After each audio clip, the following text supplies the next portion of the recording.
Ya, Assalamualaikum warahmatullahi wabarakatuh.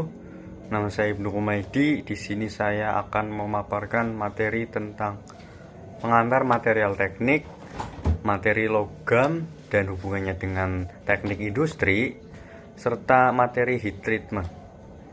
Pertama, definisi material teknik dan pentingnya material teknik dalam teknik industri itu sendiri. Nah, material teknik adalah bahan-bahan yang dipilih dan kadang diolah secara spesifik oleh insinyur untuk membuat produk atau struktur dengan fungsi yang jelas. Segala sesuatu di sekitar kita seperti gadget, kendaraan, gedung, itu ada berkat material teknik. Pemilihan material teknik sangat krusial karena setiap material itu punya plus dan minusnya, dari beratnya, kekuatan, ketahanan panas, dan lain-lainnya. Untuk kesalahan pemilihan material dapat menyebabkan kegagalan produk, kurang efisien, atau bahkan bahaya. Contoh pada industri otomotif, insinyur harus pandai memilih material yang pas. Berikutnya beberapa contoh aplikasi material teknik. Pertama, otomotif. Kombinasi baja keras atau high strength untuk keamanan rangka dan aluminium atau polimer ringan untuk panel bodi, yang gunanya untuk menyeimbangkan kekuatan dan efisiensi bahan bakar.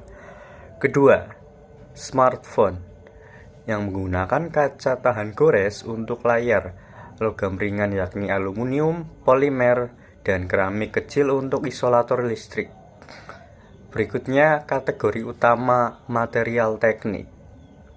Terdapat 4 kategori utama material teknik, yaitu logam, polimer, keramik, dan komposit.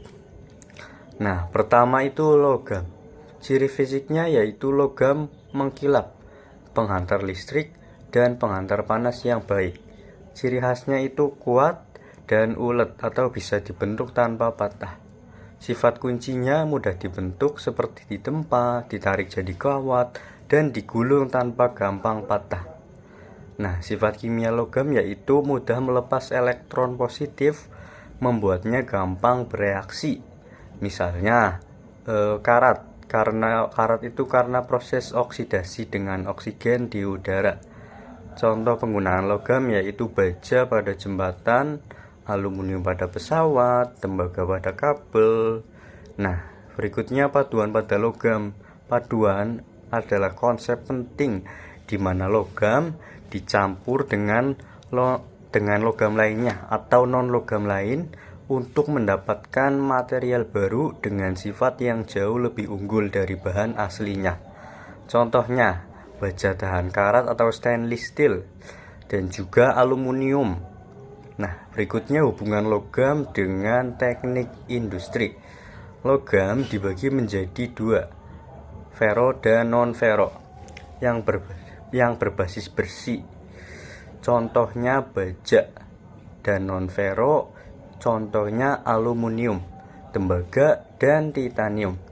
Hubungannya dengan teknik industri ada pada pemilihan jenis logam. Misalnya, butuh logam yang tahan karat untuk di laut, yang enteng untuk di pesawat, dan yang konduktor listrik untuk perangkat-perangkat elektronik. Selain pemilihan bahan, pemilihan metode produksi yang pas dan yang paling efisien. Nah, disinilah peran teknik industri masuk. Misal, pengecoran, penempaan, atau permesinan.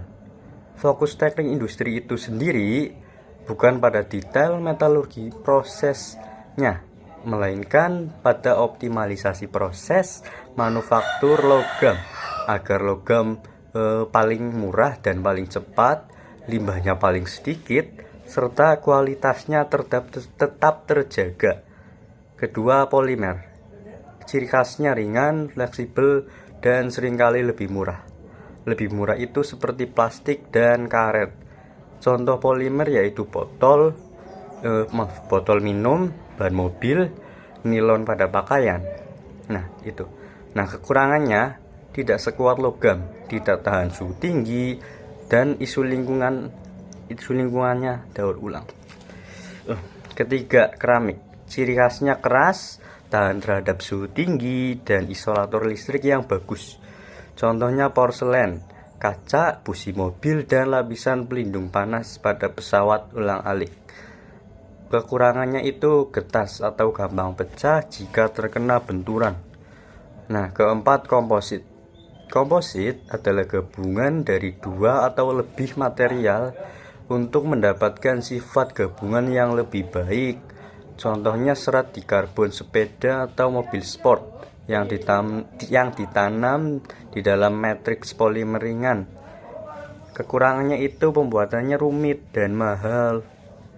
Nah, materi selanjutnya yakni perlakuan panas atau heat treatment. Heat treatment yaitu serangkaian perlakuan panas terhadap logam untuk mendapatkan sifat mekanik tertentu. Ada 3 proses heat treatment. Yang pertama heating atau pemanasan, kedua holding time atau soaking, ketiga pendinginan atau cooling. Berikutnya macam-macam perlakuan panas atau heat treatment. Nah, ada beberapa macam-macam perlakuan panas yaitu full annealing, normalizing, quenching, tempering, isothermal annealing, dan yang terakhir recrystallization annealing. Nah, itulah beberapa materi yang bisa saya sampaikan, kurang lebihnya mohon maaf. Saya akhiri, wassalamualaikum warahmatullahi wabarakatuh.